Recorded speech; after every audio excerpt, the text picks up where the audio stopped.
Welcome back, guys, to another episode of Sleight of Mind. Today, we're going to be discussing, I think, is quite an important topic. We're going to be talking about facing your fears. I think for everybody, this is going to be different intensities, different fears, different phobias. This is actually something the four of us, haven't discussed between us, so it'll probably be quite insightful to see what our opinions are on this and maybe our own experiences. I think this is going to be useful for a lot of people because we all go through fears on a daily basis, however small, however big, whether it's just maybe stepping into a cold shower, which I'm sure we're going to be talking about. It could be going for a job interview. It could be, I don't know, my personal one would be like dealing with spiders. I'm a sucker for those. So yeah, I think we encounter fears on a day-to-day basis, but the important part is how we react to those fears and what you do in that moment, which kind of defines the outcome of the situation and what you feel going on from there.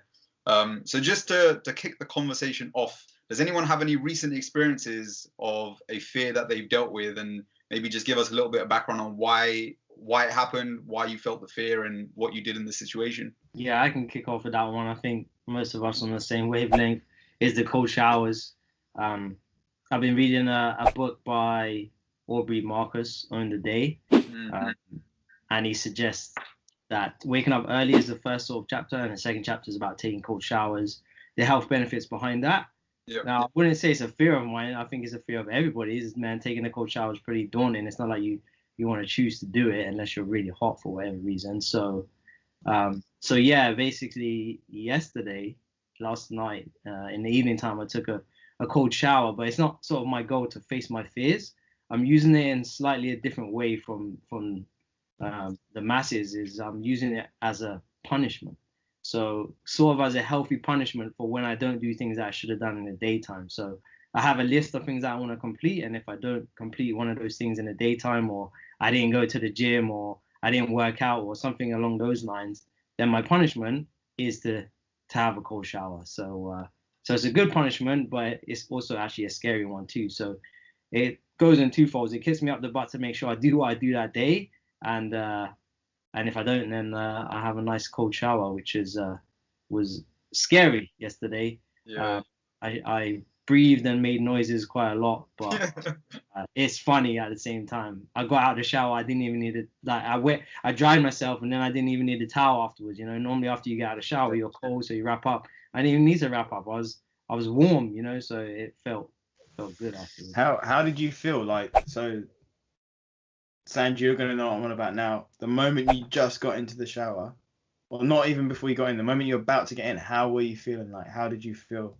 So the method that I took was I had my normal shower, so it was a warm shower. I didn't turn it on and then jump in straight away. I was in a warm shower. I did my washing and everything ready, and then I actually had music playing because the recommendation is 3 minutes minimum. I'm like, okay, a song is usually about 3 to 4 minutes. I'm like, I waited for the next song to start, and then that was my go time. And in the book, he's very about just do it, like how Nike says, just do it. So I had the knob, and I was just like, all right, here we go, bang, and I just turned cold. And then I was just breathing. I was doing my breathing techniques beforehand, and then I just did it like it says. So I wasn't really feeling the type of way. Even though I've never done it before. Well, I used to do it when I was younger, but not to music and have this routine. I sort of felt like I was already in a routine. I'm like, okay, I know when this song starts that I've got to start the music. And then I was just singing, and funny enough, it was actually a dancehall song. So I was just jamming away, trying to pretend like nothing's going on, like I was in the hot Jamaica or something. And then it was pretty deep for the first, I don't know, 30 seconds. I was shivering quite a bit, and then I used the breathing techniques, and I got used to it for a bit. But you weren't exactly excited, like prior to turning the knob. You weren't like, yeah, I can't wait to do this, were you? Hell no. Yeah, I was just exactly. like, it has to be done. You know what I mean? It's like, Yeah. it has to be done. Like, I got to do it. It's going to be cold as shit. I just got to do it. And I don't know whether this is true or not, but I feel like the cold water here is way colder than the cold water that you guys have, just because it's coming from outside, right? And it's freezing here, like stupidly freezing.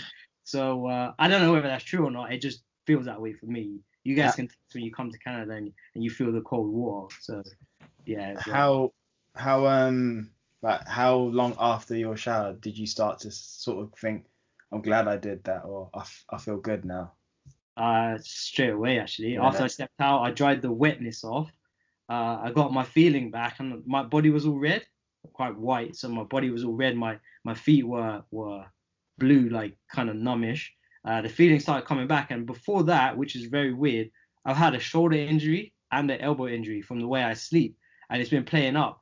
But today, my shoulder and arm are fine, and it's very weird that, okay, I know that it helps with joint pain and inflammation. So whether that has a direct relationship or not, I don't know. It's just very coincidental that I had that cold shower, and yeah, it feels good. So I felt good afterwards, man. I was chilling. I wasn't in a rush. I had a really good night's sleep afterwards as well. So yeah, I felt pretty good. I've been doing cold showers for just over 3 months now. I heard about some health benefits. I started Googling it and I was like, I'm just going to try it. So at the start, I was doing just pure cold right from the very get-go, and it was horrible. I was like hyperventilating at the start, so I couldn't control my breathing. I couldn't speak. I couldn't do nothing, man. I was like paralyzed in that shower, and I was like fearing the water. I was just like quivering in the corner away from it. And I did it for 2 weeks straight, every single day, Monday to Sunday.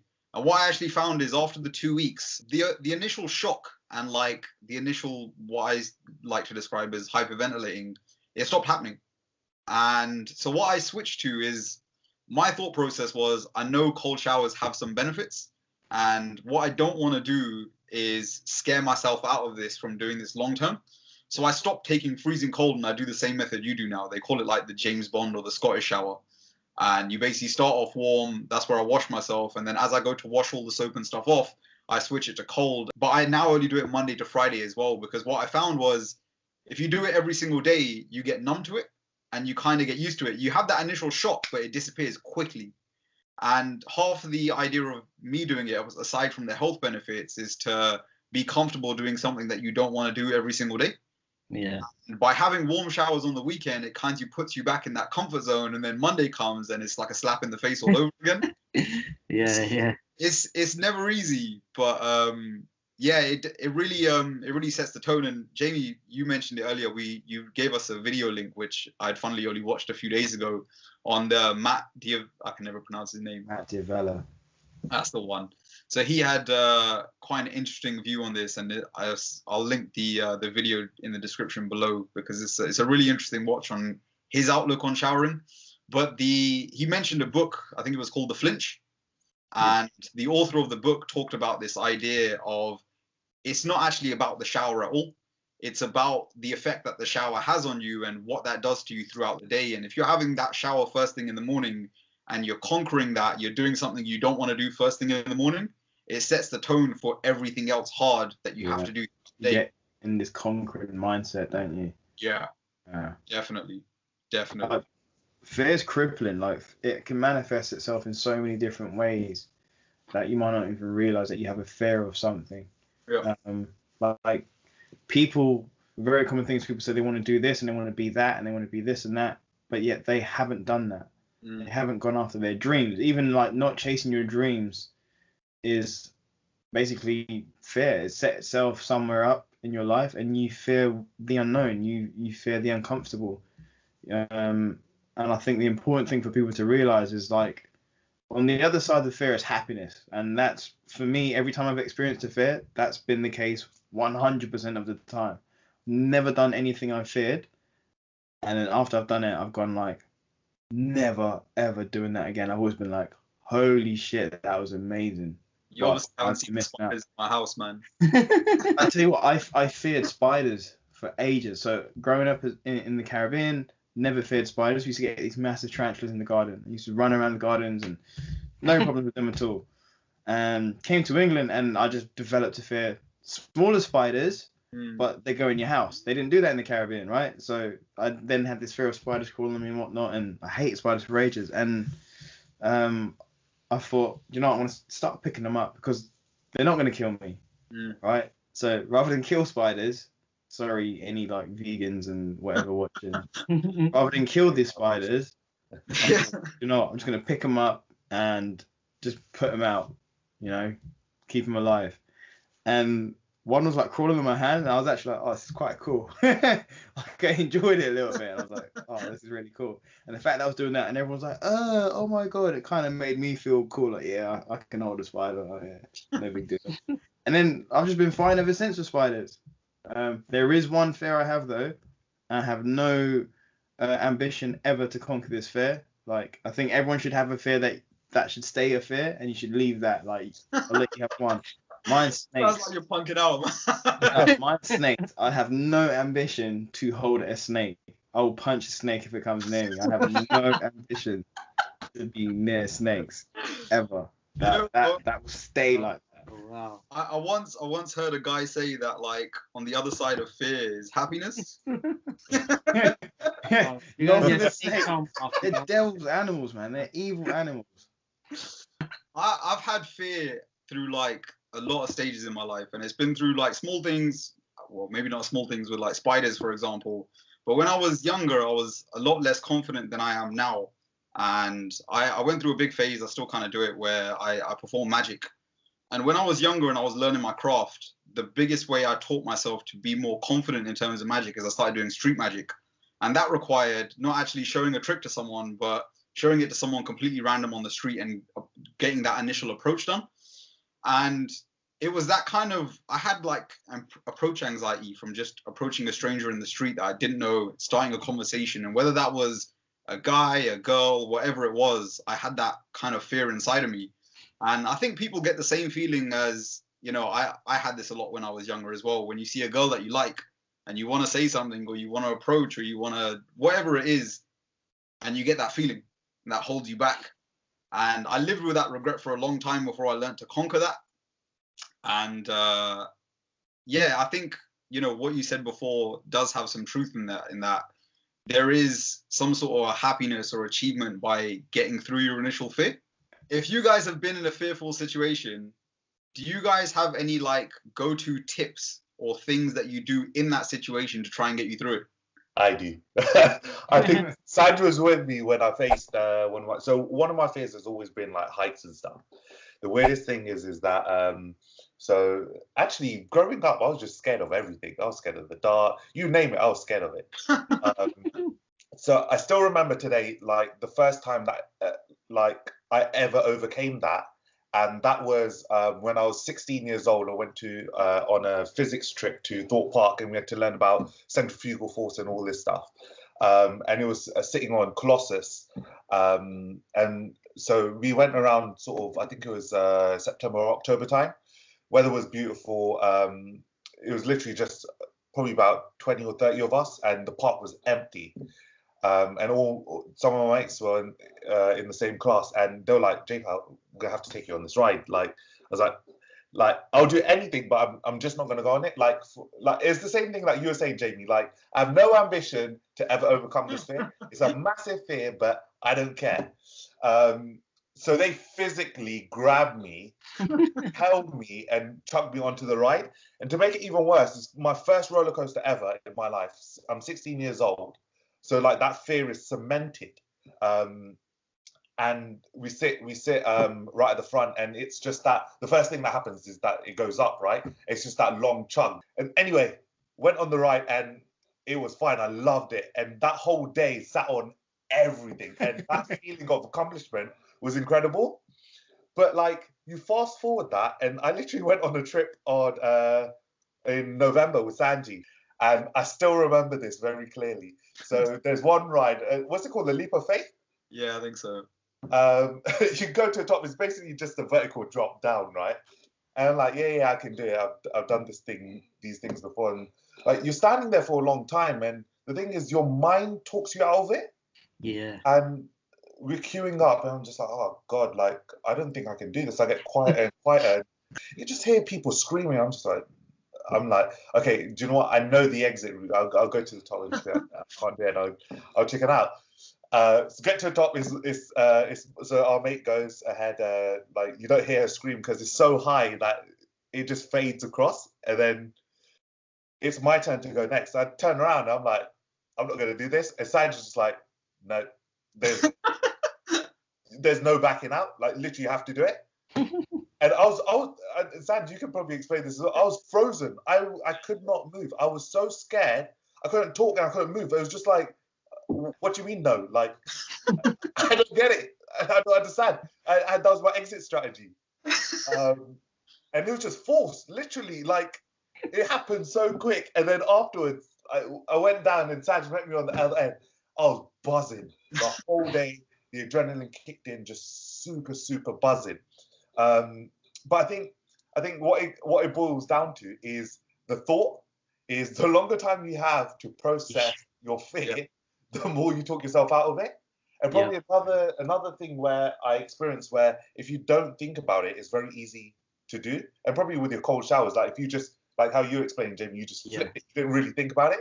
Yeah. Thought about it enough, your mind. It's probably with the waking up. So what I do is technique when I wake up in the morning is not to think about it, count to 3 and just get up and out of bed. That's it, done. And you can't, once you're out, you're not really going to try and snuggle back in. I think with fear, like, I don't know, it's a hard one to sort of dissect and say, this is the problem with fear, this is how you overcome fear. I think we all have different fears. Give generic advice on fear because every fear-based situation is very unique and it's different for the person dealing with it. Like what they fear about the situation and how they feel about it is going to be different depending on the individual. The only thing that I think I could give that's possibly somewhat generic is that the one thing that I've learned is that when I read up about conquering fears, however big, however small, they all try and convince you that fear is not real. And it only takes for you to encounter that situation again and you realize it's very real. And it's, you feel it whether you want to believe it or not. So my situation, or my solution, I guess, when I encounter a fearful situation, I try and tell myself that what I'm feeling is normal. And it's not about making yourself believe that the fear is not there, but it's giving yourself directions of what to do of when you experience the feeling of fear. So when you have that feeling, like that fight or flight mode in your head, when you want to back off, when you want to find that exit route, it's what do you do in that situation? Because that's what you need to plan for. And if you can plan for that, then it's about taking the steps to overcome it. But I think most people don't even plan for that. They just stand there going, it's not going to be scary, it's going to be fine, it's going to be fine, it's going to be fine. And then they step up and they don't know what to do when they're encountering all these feelings that they're not used to. Yeah. I think it's accepting that fear, you know it's going to come. Yeah. It's accepting it and then, like you said, planning to know what to do with it. I have the exact same fear as you, J-Pal. Roller coasters. I will never go on a roller coaster. I have no need to go on a roller coaster, right? But when it comes to water parks, I'll go on the biggest water slide you ever see. I don't know. Something about being in water for me is, I love it. So I'll go on and it's the same feeling. Everyone's like, it's the same feeling. So why are you worried about like going on a roller coaster? I'm like, I don't find that fun. You know what I mean? I've been on roller coasters. I just don't find it fun. So I didn't feel like I conquered my fear and then I liked it afterwards. I did my fear and I was like, I'm still not going to do that. It wasn't fun to me. You know what I mean? I didn't feel the adrenaline rush or nothing. So that's a scenario for you, Jamie, where I didn't say afterwards that I loved it because I still didn't like it. I was like, I wasn't scared of it, but I was like, well, I done it and it was still crap. So I'm not going to do it again. You know what I mean? The difference with... I'm not going to say you love everything you do that you fear. That's probably quite a strong statement. I think some things you just might not enjoy. Like, I know that I will not enjoy holding a snake. I won't enjoy that. I don't like snakes. I just don't like them. If a snake was a person, I wouldn't like him. Like, I just don't like him. But I don't want him to get around. I just don't want to be around them. Whereas things like, for example, bungee jumping, right? I fear bungee jumping as well. But I know one day that if I did a bungee jump, I know I'd absolutely love it. Because I know I like those sort of adrenaline rush things. And I've done things where I've been like, shit. What's helped me to like slowly build up my fears and have that sort of fearlessness is setting yourself mini fear goals to break. Exactly. And I think once you get in that habit of facing your fears, even if it's a little thing, like just getting that habit of facing your fears and getting that little rush of adrenaline once you've done it, you're going to crave more and more and more. And before you know it, you'll be jumping off the Empire State Building or whatever it is. Just continues to roll. Yeah. Yeah. And I think it's important to let, like, you dictate the terms of your life. Don't let a sort of feeling dictate to you how you can live your life. If there's something that you actually want to do, but you fear doing it, that's sad. That's like, I can't think of anything worse. And it unfortunately happens to so many people. So many people want to be entrepreneurs and business people, but that fear of failure freezes them. Mm-hmm. They're frozen. They're absolutely frozen. And they will never be an entrepreneur because of that fear. And unless they get over that, then they're going to be frozen for the rest of their lives in pretty much everything. Yeah. Because it's contagious, that fear, man. Fear is learned as humans, right? Because babies are not fearful. They'll do Yeah. anything. I Right? was And just it's like to that say thing. that. There's actually some humans that don't have that receptor of fear. So Thanks, they're Josh. fearless. They're actually fearless. They don't have that connection in their brain to be scared of anything. And a lot of They're called autistic Chuck people have Norris. to. Yeah, exactly. That's what they're called. Yeah. The thing, like fear is, I think it comes from, before we evolved, and it's designed to keep you safe. Yeah. So it's actually it's very normal to feel fear, but again, it's what you do in those scenarios. And touching back on what we were talking about before, I don't think you will love all your fears if you do them, but you grow numb to them. And if there's certain things that you need to overcome, for example, it could be approaching the girl of your dreams or boy, if depending on who's watching this. It could be how you react in a job interview in terms of like not freezing up. It could be picking up a spider. It could be conquering heights. But if there's something that you need to overcome for whatever the scenario, I think it's more about facing the fear and becoming numb to it rather than growing to love it and believing that one day you'll grow to love it. Because I don't think that will ever happen, but you will eventually grow numb to it. You can't feel the same amount of fear on day 1 than you do on day 30 if you're doing it every single day. I firmly believe that. Yeah, for sure. You're growing as a person, as a human being in Yeah. that stage. And I also want to just state, like, I think certain activities can help you in those scenarios, especially from my background, martial arts. Like, the fear of a punch coming at me when I first started is like a million times different now. You know what I mean? And my reaction to it is different as well. And you can spot that straight away. So a dedicated practice, whether it's doing art and showing it to other people, making music and letting other people listen to it, like doing martial arts, these sorts of things, or performances, or those, even sports, like even playing cricket, playing football, those things, and performing it to a level where you're okay with it. Some kids are scared to play. They'll go practice, they'll train, but when they actually put on a pitch, they don't play how good they are because they're scared of messing up, which is a big thing. So, like Jamie said, the mini doses of conquering fears can be done through an activity as well. Not like, okay, I'm going to pick that fear and I'm going to conquer it. Then I'm going to pick that fear and I'm going to conquer it. There's other fears that are inbuilt in us as well, which can be done without thinking them as a fear, just doing them through activities. So it's definitely confidence for sure. Yeah, I'd say so. But going back to what Sam said about how fear is something that's been in us since we were created as humans, as a race. But the difference now is we don't have saber-toothed tigers trying to kill us. So that's why fear was. Your brain can calculate, right, there's a saber-toothed tiger there. If you go and wrestle it, you will die. Like Bob down the next cave, that happened to him last week. Yeah. So that's going to happen to you. So fear would go, yeah, run. I want to run from this. But we still somehow we still have that mechanism in our brains.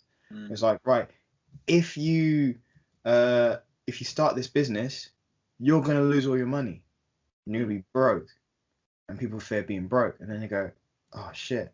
One thing that's worked for me is telling myself, what's the worst that can happen? What's the worst case scenario? Yes, exactly. I was gonna say that's a massive one. Yeah, because I think that comes back to Sanjay's situation of how to deal with it when you do come to that worst case scenarios. How are you going to react to that? And you've already thought about it, and subconsciously you've come up with an idea of how to conquer that fear as well. But it feels like the general theme when we're talking about fear is a lot of it's about not knowing what's on the other side. And yeah, so that unknown of what the feeling will be on the other side is what we are fearful of. But it's that also stems from, I think, being more conscious about the things you are doing. So like as you were saying, Jamie, so a baby doesn't have any fears. Fears is kind of taught. Like, so the fear of spiders and all this stuff is grown upon us. If you show a baby that, they're not actually scared, they're inquisitive about it. They'll be inquisitive about fire. They'll try and touch fire. They'll get burnt, and that's when they develop a fear. Wait, fire is hot. I don't want to touch it, kind of thing. So a massive part of this is learning cycles, and there's probably cycles that we go through our development and life that actually stem deep within. So why we may have a fear will come from the way we've developed over time. And if you can identify that, it's great. And yeah, best way to overcome it is actually come face to face with that fear as well. A good resource actually for people who actually like sort of are stuck in that sort of fear mindset and don't know how to get out of it but want to, is Tim Ferriss, who's done the 4-Hour Work Week. He's got a book called The Tools of Titans, and he actually has a chapter in there called Fear Setting. And the idea behind it comes from the Tao of Seneca, which is worth listening to as well. And it's basically like in the context of someone, say for example, as I mentioned earlier, someone starting a business, but they're scared, they're going to lose all their money. And so it's like, okay, worst case scenario, you lose all your money. You're broke. Why do you fear being broke? So the Tao of Seneca says, right, every man should spend 3, 4, 5 days of his life, or once a year, whatever, wearing the scantiest of fear, to quote what he says. Basically, like, live as simple and basic as possible, almost as if you're homeless, right? And after you've done that, tell yourself, like, is this what I feared? Like, you're still alive. Fear's there to keep us alive.